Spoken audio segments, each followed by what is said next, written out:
That was a bad snap. What it do? Welcome back. So, look, check this, right? I've been on my little interrogation kick, fam. You feel me? Like, that's all I just be watching now. I love interrogations. I love watching people try to lie their way out of the system. Because 9 times out of 10, if the police officer got you in an interrogation room, you probably already screwed. You know what I'm saying? So today I was on YouTube doing my YouTube thing, and I seen the title, "The Most Twisted Interrogation You Will Ever See." So without further ado, look, make sure y'all like, make sure y'all subscribe, and let's get straight into the video. You dig? Why did you choose Jamie, your friend? He was the easiest out of anybody because he would have followed me because we're such good friends. Why did you make the suggestion to Jamie to go inside the school today? I was planning to murder him. Oh! Do you know why you were going to do this? No, I don't. This is 14-year-old Michael Hernandez. He's an honor roll student at Southwood Middle School, the well-behaved son of a business owner and an occupational therapist, and obviously he's not well behaved if he was planning on doing such a heinous crime to his mans. Weirdo. And as of right now, he's the prime suspect in the cold-blooded murder of his close friend and schoolmate, 14-year-old Jaime Goff. Detectives would get the answers. Oh! He killed a black boy! Come on! Not a black dude! I mean, nobody should be killed, but man, you know, I'm gonna always feel some type of way if it's one of my own. Jaime? Damn, man. They're looking for, but only after enduring one of the most spine-chilling interrogations they would ever conduct. The following footage revealing a 14-year-old killer has never been seen before. February 3rd, 2004 started like any other Tuesday at Southwood Middle School in Miami, Florida. Students gathered outside of the school to meet up with friends, socialize, and wait for the doors to open at 8:50 a.m. No one thought much of it when 2 particular students weren't at their usual meeting spot by the teacher's parking lot that morning. Hold on, man. This dude look way older than Jaime. Maybe I got bad eyes, but Mike look way older than Jaime. Mike looks like he's 14, a teenager. How old is Jaime in his pic? Come on, bro. The doors opened and students flooded inside. Before classes started, a student decided to make a pit stop to the boys' bathroom on the 2nd floor of the school. He couldn't have known just how traumatic this decision would turn out to be. Upon entering, another student whom he didn't recognize calmly walked past him and exited the restroom. He observed a single black book bag sitting near the entrance of the bathroom and specks of blood dotting the floor. He peeked underneath the stalls to check if anyone was inside. There was indeed someone else in the bathroom, but something was terribly wrong. A large pool of blood was forming on the floor inside one of the stalls, and there appeared to be a pair of feet hanging down from the toilet. He swiftly exited the bathroom to advise a nearby security guard that there appeared to be someone bleeding inside the boys' bathroom. The guard simply brushed him off and told him to go to class. He then went and told a friend what he'd seen. Together, the 2 boys proceeded back into the bathroom. The stench of warm blood had begun to fill the small latrine. The pair tiptoed cautiously toward the stall. They knew they had to look inside. They prepared themselves for the worst, then hesitantly inched the stall door open. The scene before them could only be described as nightmarish. A male student, later identified as 14-year-old Jaime Goff, was covered in blood and unresponsive. He was positioned face down, his chest and torso lying across the toilet seat, while his head and legs hung limply over the sides of it. Blood streamed down his face and into a large pool that was forming on the floor beneath his head. In that pool lay a lone pair of black glasses. One of the boys shouted to the victim twice. When they got no reply, shock turned into panic. The 2 fled the bathroom in hysterics, startling the security guard in the hallway. This time, alarmed by the students' clear distress, the guard rushed into the boys' bathroom. Upon witnessing the grotesque scene, he immediately radioed the Miami-Dade Police Department. The guard then left the bathroom to retrieve the assistant principal. Upon returning, the guard discovered that, in the few minutes he'd been absent from the bathroom, someone had come in and removed the victim's body from the toilet. What? Boy, how in the hell did somebody move a whole bloody body? What? The body was now lying face up on the stall floor, his arms splayed out to the sides. School personnel could now clearly see that one side of his neck was shredded to pieces. Ooh. The school was immediately put on lockdown. A few hours later, investigators entered the classroom of 8th grade student Michael Hernandez, who'd been identified by one of the 2 witnesses as the boy they'd seen exit the bathroom that morning. Michael's teacher approached detectives first, with a few pieces of interesting information. She stated that she let her students into the classroom at 8:55 a.m., and since that time, Michael had requested to go to the bathroom 3 times. The teacher observed that Michael had blood on his shirt, which he attributed to a nosebleed. He made 2 trips to the bathroom before 9 a.m. After the school went into lockdown, Michael requested to go to the bathroom a 3rd time, wherein his teacher summoned a security guard to escort him to an unoccupied restroom and back to class. This was reportedly the last time Michael had left the classroom. Michael was taken to an office on the 1st floor of the school to speak with detectives. When investigators inquired as to how Michael got blood on his shirt, he told them that he'd been hit in the face by a door while horseplaying with the victim earlier that morning. The detective examined Michael's face but found no open wounds that he could have bled from. Michael quickly changed his story. He claimed he'd gone back to the 2nd floor bathroom where he'd parted ways with Jaime earlier. When he entered the restroom, there was already another student inside that Michael wasn't familiar with. The student advised Michael that there was someone inside one of the stalls. That's when Michael got down close to the floor to look underneath. When he bent down, his shirt grazed the floor and got blood on it. However, he did in fact see his friend Jaime inside the stall. After that, he simply left the bathroom and went to class. After collecting Michael's statement, a consensual search of Michael's book bag was conducted. What they found inside told an even more shocking story than the one Michael had just spun. Inside the bag was a red jacket and 2 latex gloves, both with traces of blood on them. The detective asked Michael to accompany him to the station, to which Michael agreed. A little after 1:40 p.m., Michael was transported to the Miami-Dade Homicide Bureau office. Here, he regaled detectives with an entire ported to. Hold on, man. My man had all the latest gadgets. Now, mind you, this 2004. He got all the number 2 pencils, playing cards. What he got playing cards for? He got some gum. He got some icebreakers. Those are like some Listerine strips. He got a glue stick. That's a nice calculator for. Well, I guess he is in 9th grade. A Sony, cause Michael in 04. This was a kid. Mike had some lead pencil, some mechanical pencil replacements, little Mead pencil case. Hey, Mike had the works, boy. The Miami-Dade Homicide Bureau office. Here, he regaled detectives with an entirely different tale. Got some carrots with ranch on it, some cheese. I'm sorry, y'all. I'm tweaking now. The version you're about to see is more twisted and disturbing than anything detectives had heard so far.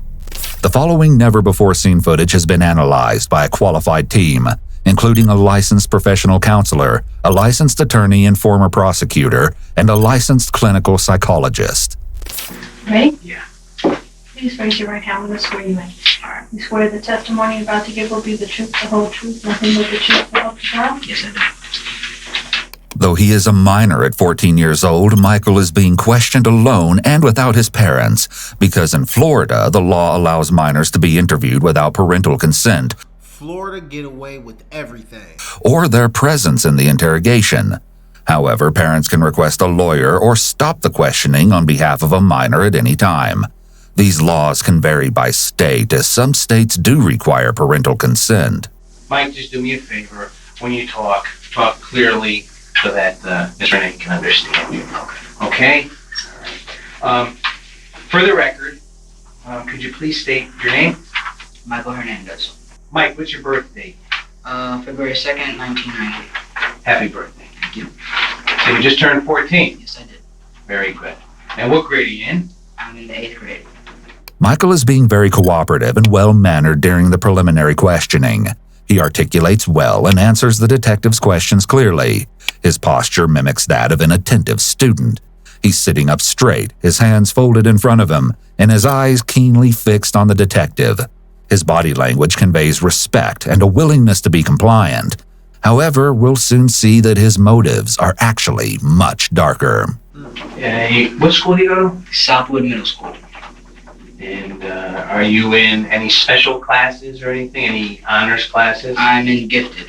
Gifted. All my classes are gifted except for my electives. Very good.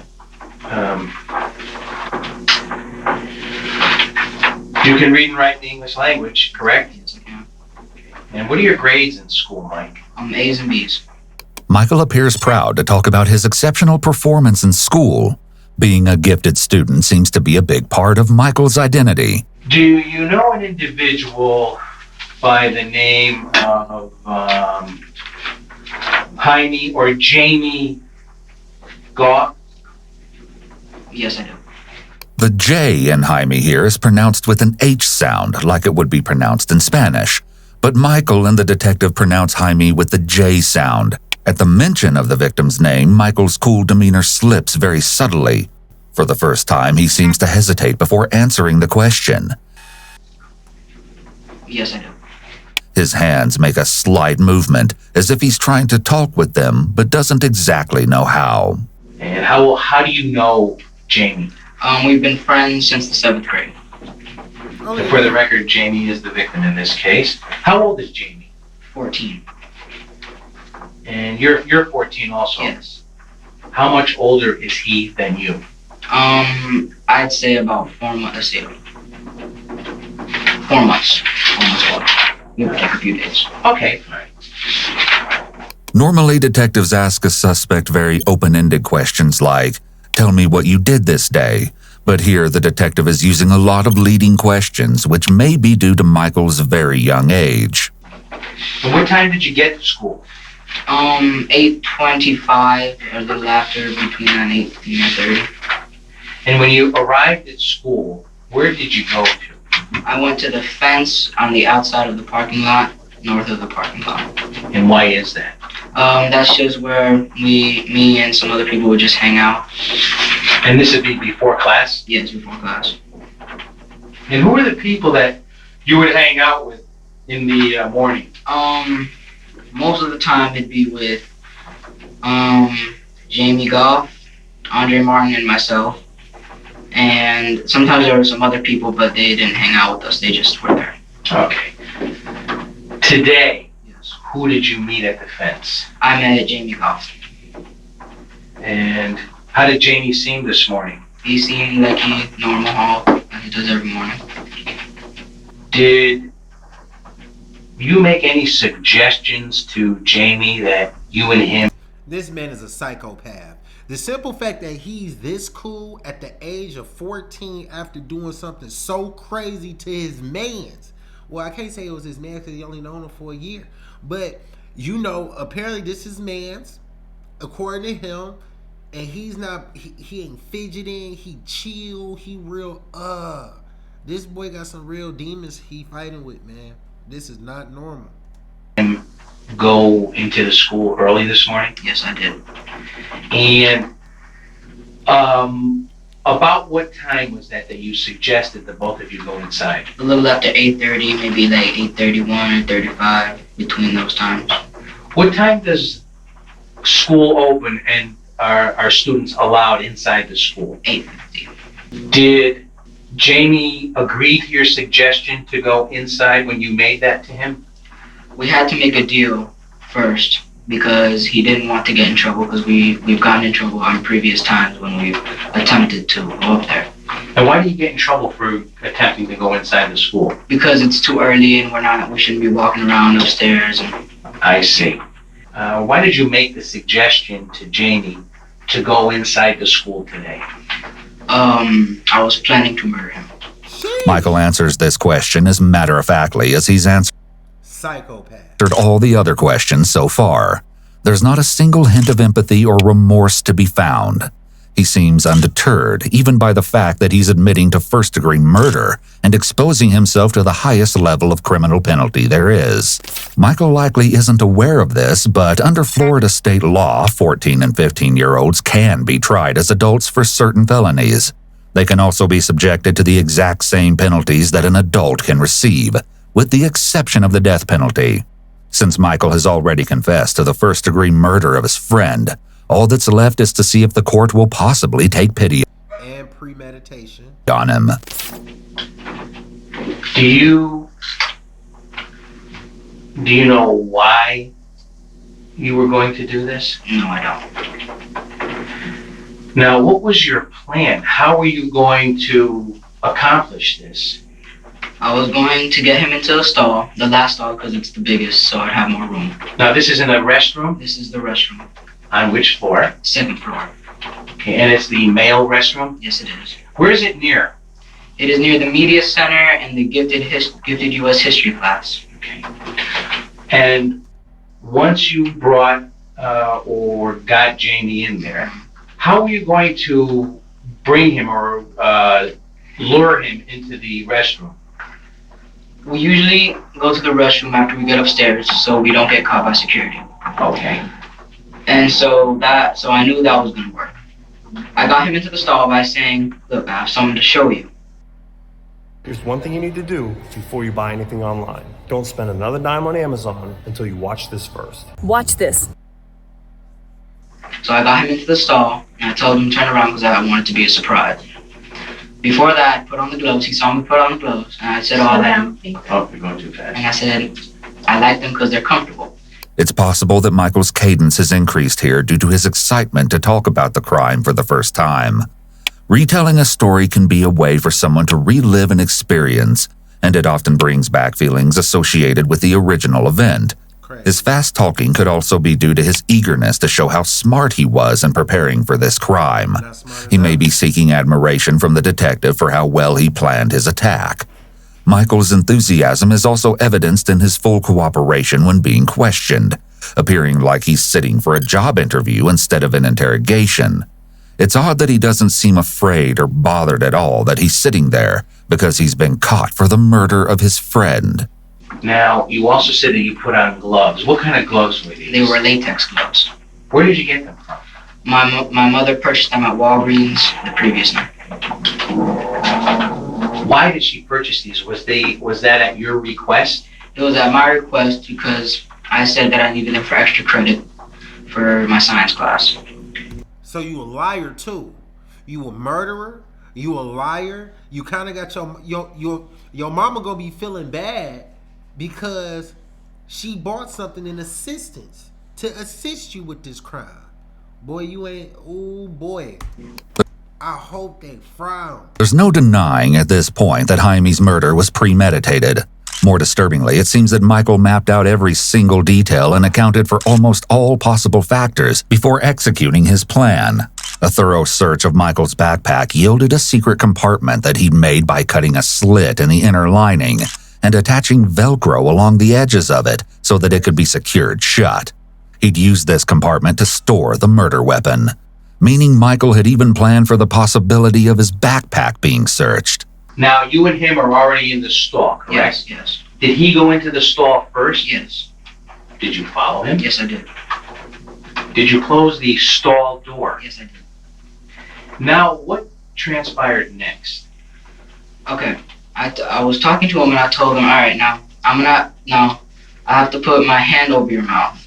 Okay. And so I did, and I lifted his neck up. Now, was he facing you or was he away from He you? was away from me.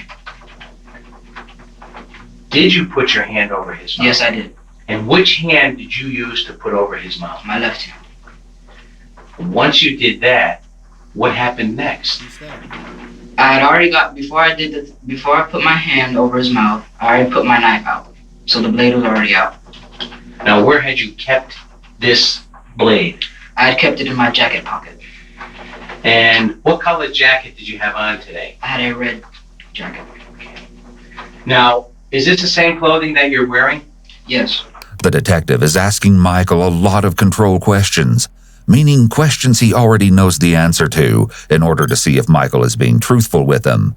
He's also asking him questions to see if they corroborate with the evidence they have already ascertained. And what did you do next? I took the knife out and I proceeded to slit his throat. That's crazy. Now, do you remember in which direction you slit his... That's crazy. Bro, for this to be your friend and you do something like this to your friend, that is just utterly ridiculous. And then, like, I just kind of want to know what Jaime, like, once he started putting on the gloves and told you to turn around, I want to show you something. Like, I'm trying to think, even back when I was 14 years old, like, bro, I don't think I would have failed for nothing like that. You know, like, let's go to the bathroom. I want to show you something. I don't know, bro.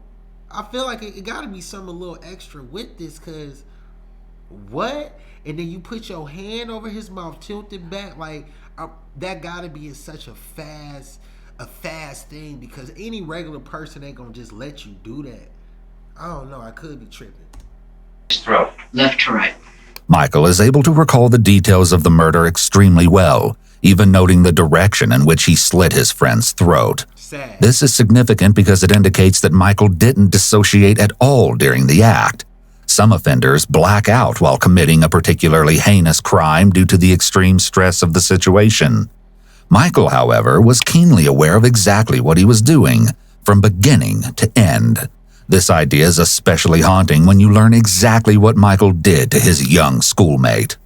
An autopsy of the victim's body concluded that, in addition to his throat being slit, Jaime had been stabbed in the neck over 40 times. Wow. It's gut-wrenching to think that Michael, a 14-year-old child, was in complete control the entire time, savoring every single jab, slice, and cut. Did Jamie say or do anything? Did he put up a struggle? Yes, he did. He turned around after I did that. He asked me not to kill him. So I told him, okay, I'm not going to if you cooperate. Okay. Which was a lie. Right. And so I realized that the stall door was open, so I locked it. Yes. And then I turned him around again and proceeded to stab him. And where did you stab him, Mike? I'm not positively sure, but I'm guessing around the jugular vein, right around here. Okay. I didn't even know about the jugular vein. I didn't know nothing about no jugular vein at 14, or even at 19. Oh my God. Did you stab him anywhere else on his body? Just basically the back of the neck, all through the neck. Okay. And once in the temple, and I think I sliced him here. And that would be on the left side of his face? Yes, the left side of the face. Michael is speaking very matter-of-fact and openly. He's likely excited to show the detective how clever he was. This may have overshadowed any thoughts of self-preservation, as he readily admitted to killing Jaime. He may be either unaware of or unconcerned about the legal consequences for his actions. In addition, his young age may have played a role in his readiness to confess. The prefrontal cortex does not fully develop until around the age of 25. Michael may still be feeling amped up and powerful after the murder, and is acting on that emotion, which may make him want to brag about what he did, rather than consider the fallout for his confession. Now, after you did that, what happened? I left, I took my gloves off, and I flushed them down the toilet. Okay. Okay. I left, and I went to go clean myself off. People were coming in, and so I left that bathroom and went to the other one downstairs. Okay, let me stop you here. After you stabbed him, did Jamie fall to the commode or to the toilet? No, he did not. He was already positioned where he was found. I put his head under there to stop him from gasping for air. Okay. What? So it would close it up and Oh, I see. Okay, now. I'm sorry? so he would stop making noise. Okay. Now, how did you know he was dead? Bro, what the hell is up with this 14-year-old boy? They need to check his parents. They need to check this boy's parents. Cause what did he say? He did something to make sure that he wasn't even breathing no more? I put his head under there to stop him from gasping for air. Okay. So it would close it up and Oh, I see. Okay, now. I'm sorry? so he would stop making noise. Okay. Wow. Now, how did you know he was dead? I made sure by taking my knife, the point of my knife, and poking him in the face. Wow. And I checked his eyes also, and they were motionless. Okay. Now, when he fell, was he on his front, or was he on his side, or on his back? Do you remember? He was on his front, Okay. faced at a kind of diagonal thing.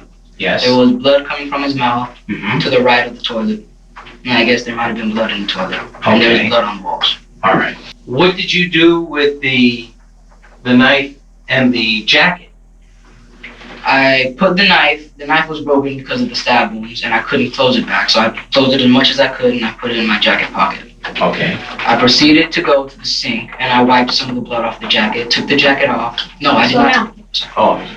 When Michael is told to slow down here, he seems to be getting carried away as he's telling his story. Overall, both his affect and tone appear markedly blunted throughout.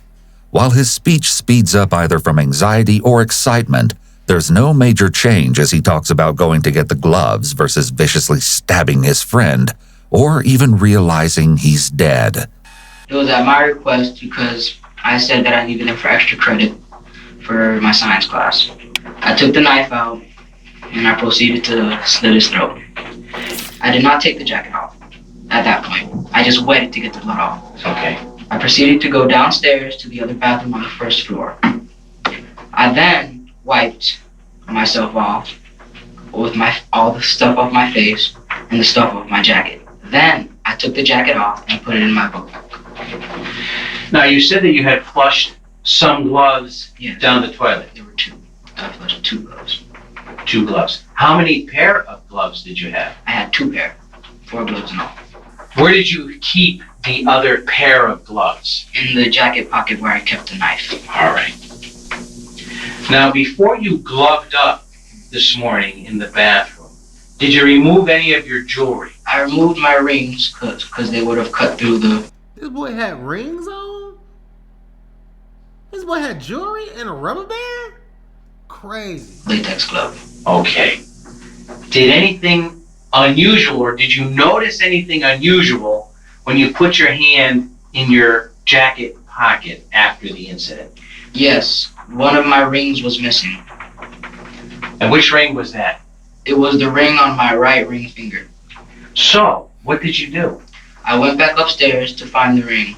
There was a witness there saying that someone was in that stall. The way Michael refers to a witness is an indication that he may have strategically and specifically planned the entire murder, considering the possibility of witnesses being present or interfering in some way.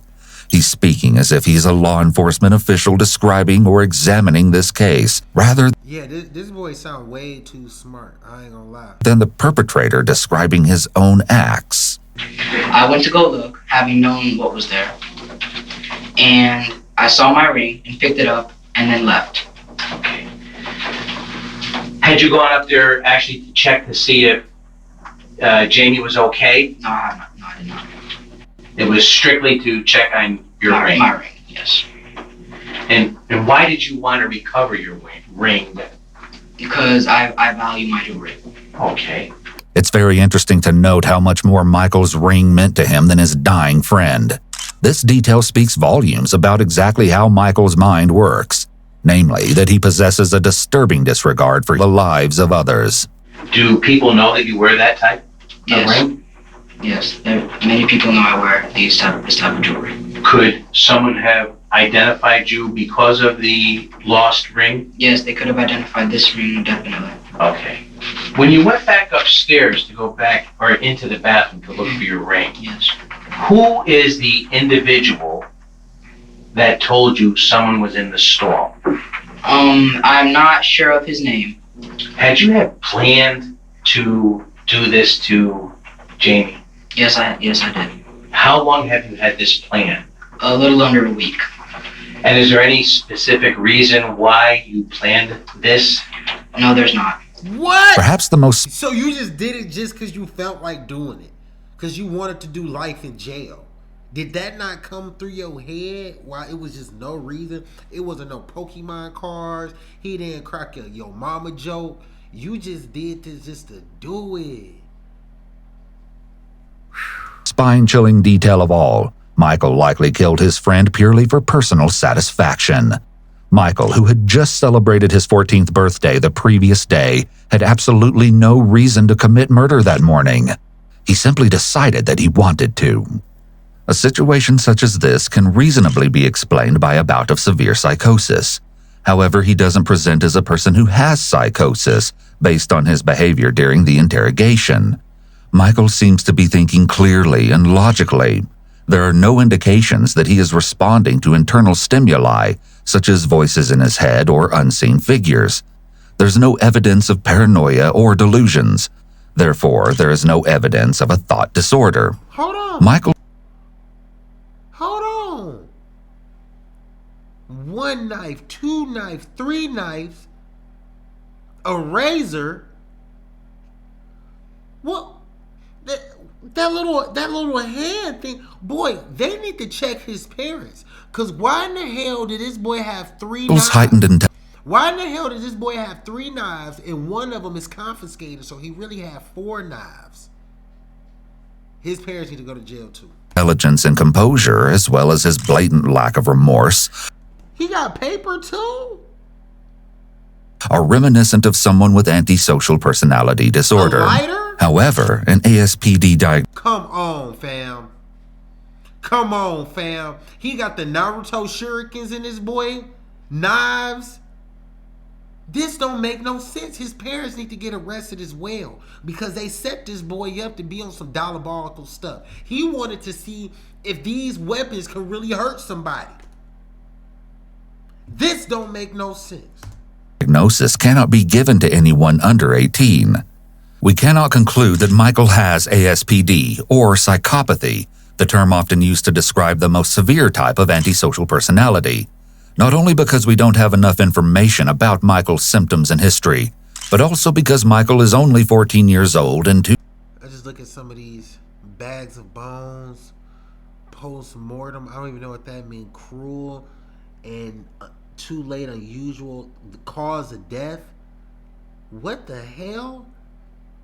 What the hell? Who put that hair in my toothbrush? The gunslinger? Rose matter? Ice Wobble? I mean, this is some crazy... Book of Mormon. Boy, this is some crazy stuff for a 14-year-old boy to be reading. They should have seen this coming. too young to be given such a diagnosis. At most, Michael's behaviors align with a diagnosis of conduct disorder. Hold on, look, I'm sorry for steadily pausing, but we got to get to The Godfather. That's actually a pretty good movie. Event Horizon, Candyman 3, 1 Hour Photo, Psycho, Jonestown Tragedy, Friday the 13th, Perfect Murder, some vampire, Halloween, Triple Dog. This kid got some issues. They should have seen this coming. Particularly since he has a history of taunting and physically assaulting peers, which you'll hear more about later. However, if we suspend the fact that he cannot be diagnosed, his matter-of-fact demeanor could be due to the presence of psychopathy, as he has a lack of reciprocal emotion. A psychopath can be asked about a person they murdered and show no emotional response or reaction when they are shown pictures of the person or when they are told that the person... Mr. Murder? Mr. Murder? You got a book called Mr. Murder. Dude, this is crazy. The parents need to be in trouble too. Can we start putting some blame on these parents as well? Because there's no way you should feel comfortable buying these books or buying these videos for a 14-year-old boy. Why does this boy have knives? I mean, as a grown man, I'm about to be 30. I don't have that many knives like that. Not no pocket knife. This is ridiculous. ...likely suffered. In other words, they don't respond with an emotion that matches the circumstance. Why did you choose Jamie, your friend? He was the easiest out of anybody because he would have followed me because we're such good friends. And I knew he would have followed me in there and done what I would have said. Okay. Now, I asked you about an individual named Andre Martin. Yes. Do you know Andre? Yes, I do. How old is Andre? He is 13. What grade is Andre in? He's in 8th grade. Is he a friend of yours? Yes, he is. Is he in any of your classes? No, he's not. I bet he ain't no friend of yours. You might be his friend, but he ain't your friend after this. How long have you known Andre? I have known him since about the 4th or 5th grade. And I know you told me earlier that usually you and Andre and Jamie hang out. Yes, at at the north part of the parking lot. At the fence, correct. Calling your attention to yesterday, Monday, your birthday. My birthday. Did there come a time when you approached Andre with the same type of ruse? Yeah, yes, there was. Me, Andre, Jamie, and myself were in the bathroom. Which bathroom? We were in the other bathroom than where the victim was found today. Referring to Jaime as the victim may be evidence of how detached Michael feels from someone who was supposedly his friend. He may be unable to or have difficulties with forming real emotional attachments to other people. This phrasing could be another indication of psychopathy, as it shows Michael has a lack of prosocial emotions. Empathy and emotional attachment are considered prosocial emotions, which are things psychopaths struggle with feeling. This is why they often present as emotionally detached, distant, and indifferent, because they're apathetic to society and to people and situations in general. The fact that psychopaths are emotionally detached helps them to stay calm in situations that would cause the average person to feel afraid or nervous, such as in an interrogation or the act of committing murder. What were your intentions yesterday? My intentions yesterday were to kill Andre. The same way that I killed Jamie today, except for the fact that I was going to stab him in the back and stab here, and that would have been it. Who is this? What is wrong with this boy? What is wrong with this boy? This is a prime example. What's that saying?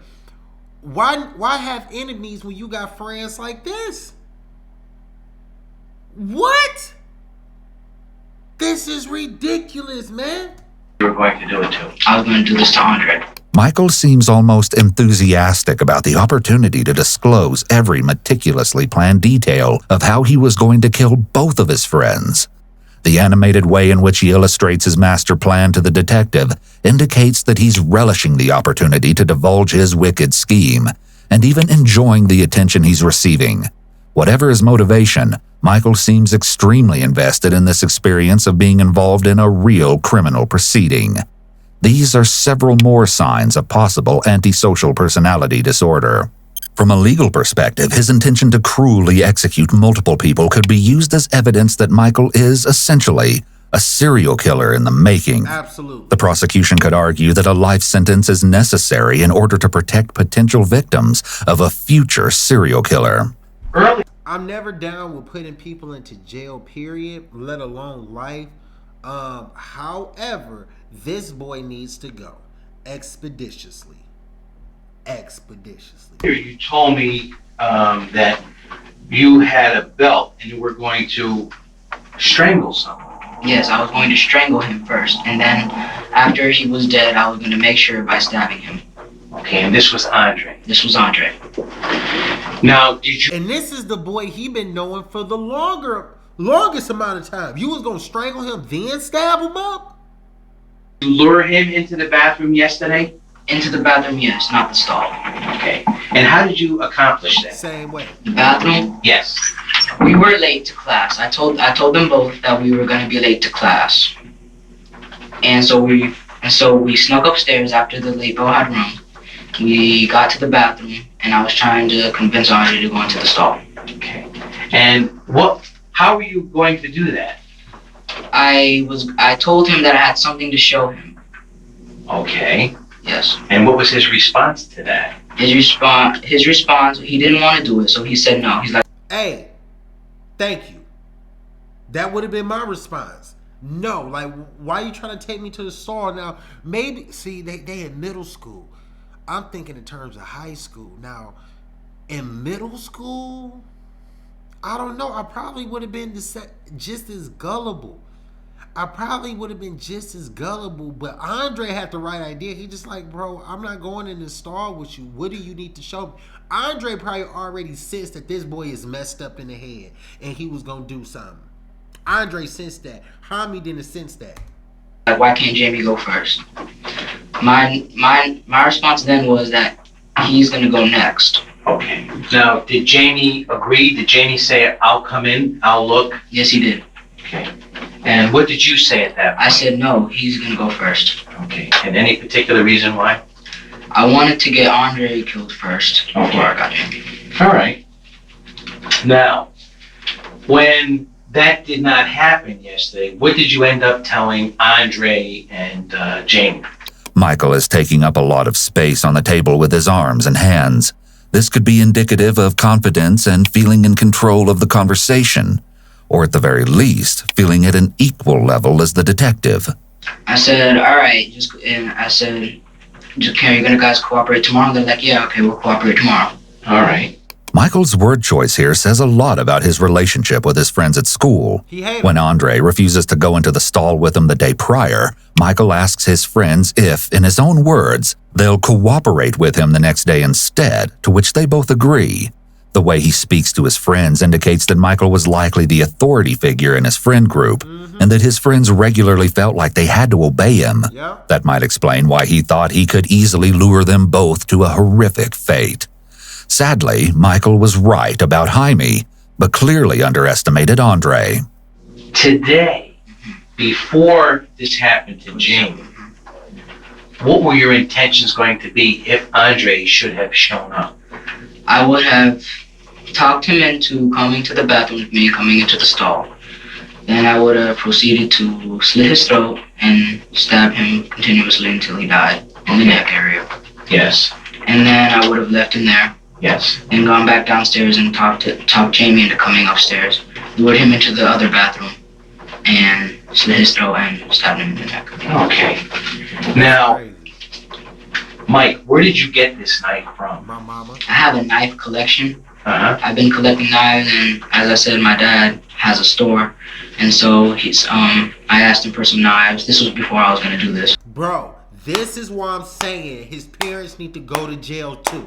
Cause there's no way in hell you should feel comfortable giving your kids any type of knives or any type of weapon. Why did this boy have a razor in this drawer right here? What is the purpose of this boy having a razor in his drawer? What is the purpose of this boy having these shuriken throwy thingies in this drawer? What is the purpose of this boy having a knife, 3 knives, technically 4 knives because one is confiscated in this drawer? This don't make no sense. His parents need to go to jail. Why would they need to have his daddy in there saying, why the hell would you give this boy any type of weapon to harm anybody? That's what I want to know. Yes. And I asked him for some knives. He's like, all right, you can take them. Because I wanted a not switchblade, but like a knife that can come out I easily. think they call them gravity knives. Michael had exhibited several warning signs of concerning behavior prior to the murder, Yes, he has. most of which detectives won't discover until they speak with more of Michael's schoolmates over the next few days. Students reported that Michael demonstrated an intense interest in all things gore and death. Obviously. Even the screensaver on his computer at school featured a scary creature covered in blood, which had caught the attention of other classmates. Michael also had a history of teasing and physically assaulting his peers. He'd been reprimanded in the past for mocking and hitting a couple of female classmates. He was also known to poke and chase other kids with a screwdriver that he kept in his backpack. Let me ask you this. Please send his parents to jail too. This whole family need to go.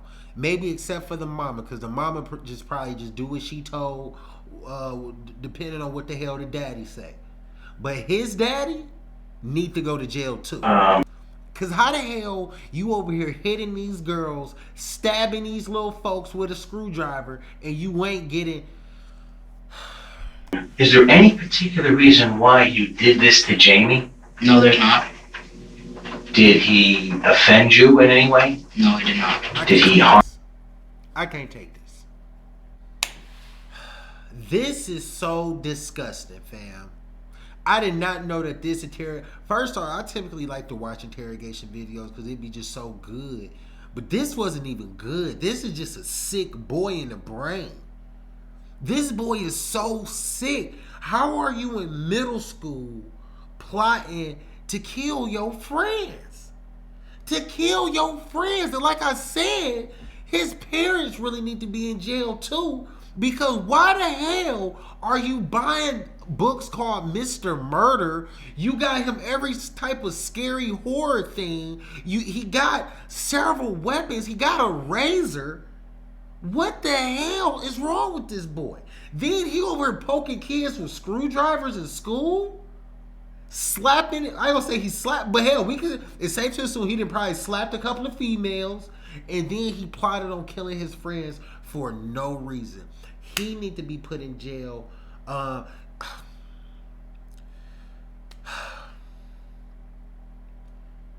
You know what? Let's find out exactly what happened to him. We got to find out exactly what happened to him. I'm so disgusted. I didn't even really want to finish out the video. Let's see if he got life in jail. Harm you in any way? Mike, you know the difference between right and wrong, correct? Yes, I do. Do you think what you did is right or wrong? No, I don't. Well, what don't you think? I think it is neither right, but I don't think it was wrong. Do you know what you did is wrong? Yes, I do. Okay. The fact that Michael is saying that he doesn't think what he did was right or wrong shows us that he must have come up with his own explanation or justification for what he did. Had the detective probed further, we may have gotten more information about why Michael believes that killing Jaime wasn't necessarily wrong. This could have possibly revealed some delusional thinking. Michael said himself that Jaime didn't do anything to him, so for Michael to believe that what he did wasn't wrong means that he likely has some type of unconventional belief about taking someone else's life. Is this the first time that you have been involved in something like this, Michael? Yes, it is.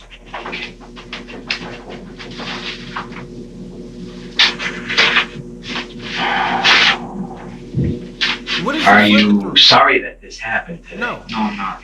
he ain't sorry. And this was an unprovoked attack on Jamie? Yes, it was. Sir, has everything you told me been true and correct to the best of your knowledge? Yes, it has. Have I forced you to give this statement, sir? No, you have not. Have I treated you gentlemanly? Yes, you have. Thank you, sir. I have no further questions. Okay. Following his interrogation, Michael was transported to the Juvenile Assessment Center. Michael stood trial 4 years later, pleading not guilty by reason of insanity. At his trial, a particularly startling piece of evidence was brought forth. A notebook of Michael's that contained information about famous serial killers. Wow. A list of people he planned to kill, including his older sister. And a mission statement that declared his need to cleanse the planet by murdering people. Needless to say, the jury took no pity on him. On September 24, 2008, Michael Hernandez was found guilty of the first-degree murder of Jaime Goff and the attempted first-degree murder of Andre Martin. He was sentenced to life in prison without the possibility of parole, plus 30 years for the attempted murder charge. 8 years later, in an unforeseen turn of events, a Supreme Court ruling made it unlawful to automatically sentence a minor to life in prison without the possibility of parole. Michael appealed and was retried in 2016. He was again sentenced to life in prison and returned to the Columbia Correctional Institute to serve the remainder of his sentence. However, Michael wouldn't remain in prison very long. On April 29, 2021, Michael suddenly collapsed and shortly thereafter was pronounced dead. His cause of death was noted as cardiac dysrhythmia, or an irregular heartbeat, in connection with morbid obesity. Michael died at the age of 31 after having spent a total of 13 years in prison. Hey, I'm not gonna lie. I'm glad we went back to the video to find out what the hell happened to him. And I know I'm not. I can't be the one to actually wish death on anybody, but that man needed to go. That man needed to go. That man needed to go. Look, with that being said, y'all, look, that was another episode of Rise Reacts. She did what I'm saying, man. Make sure y'all like, subscribe, and do the things y'all need to do to make sure this channel progress, baby. Until next time.